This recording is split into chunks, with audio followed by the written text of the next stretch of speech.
I've wanted to display the character of Dahn Ander since I was probably 7 or 8.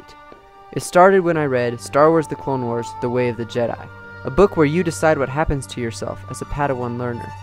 The idea appealed to me, so I fleshed it out into a character known as Dan Andrews, who eventually changes into Dahn Ander.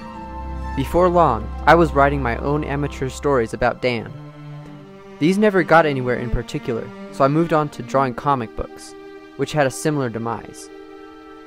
Finally, I discovered my ability to make Lego stop motions. I planned a long and complicated series in which Dahn Ander would be the main character. It had so many episodes that I decided to do 3 episodes leading up to Dan's apprenticeship. However, they took longer to make than planned. Although Dan only got to star in 1 episode, I have now decided to end the series and start a new YouTube channel. Even so, I wanted to briefly outline the remaining story of Dan's life for my audience. Dahn is originally born into the family of a high government official from Alderaan.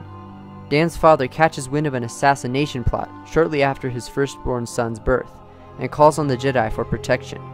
In response, the Jedi send Master Ki-Adi-Mundi. During the assassination attempt, Dan's parents get separated from Master Mundi and their son. Their fate is left undefined, and Ki-Adi-Mundi takes Dahn to the temple to be trained as a Jedi. As Dahn grows up in the temple, he meets Jalen Koss, and they become best friends. Meanwhile, the Clone Wars begins, and Clone Sergeant Fors and his team are assigned to Jedi Master Bant Aaron.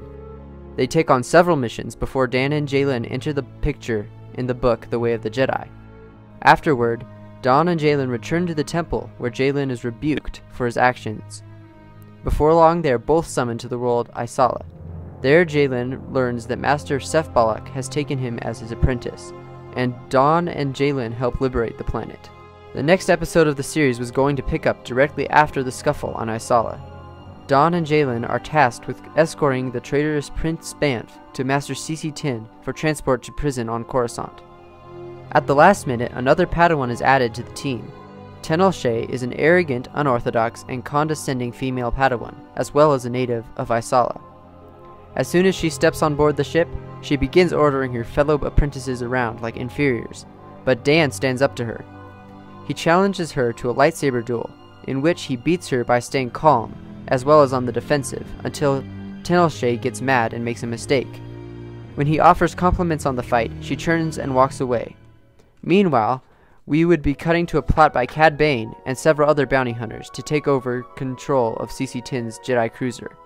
They plan to capture the prince upon his arrival.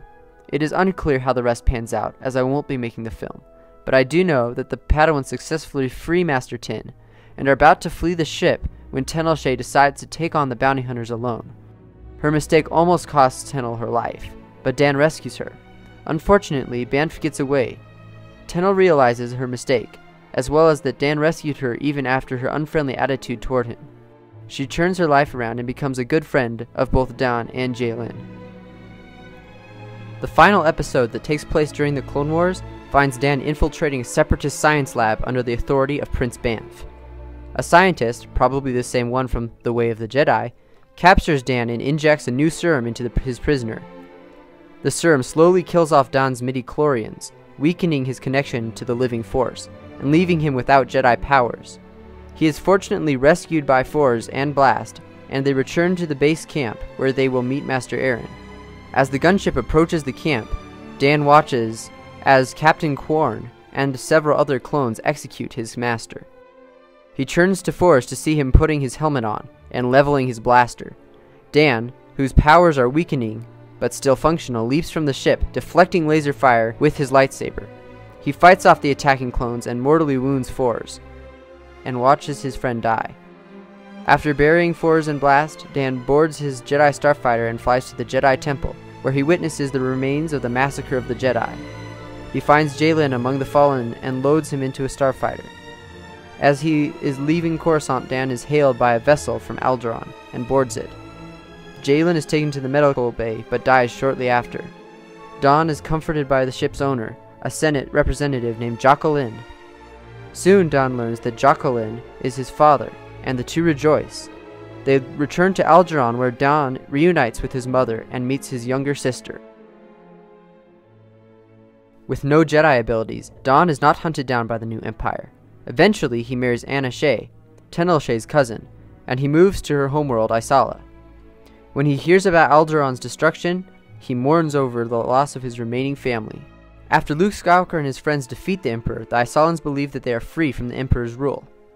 Unfortunately, they soon learn that the planet governor is also a Jedi who has learned to wield the dark side, and that he does not intend to give up his rule.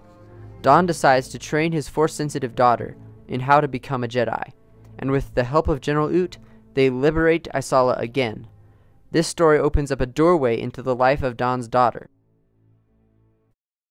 This sums up the life of Dahn Ander. Now I must sadly inform you that this is my last video as Brickworks Animation. Thank you very much to all my subscribers, and I hope that you will check out and subscribe to my new channel, FHLB Animation Studios.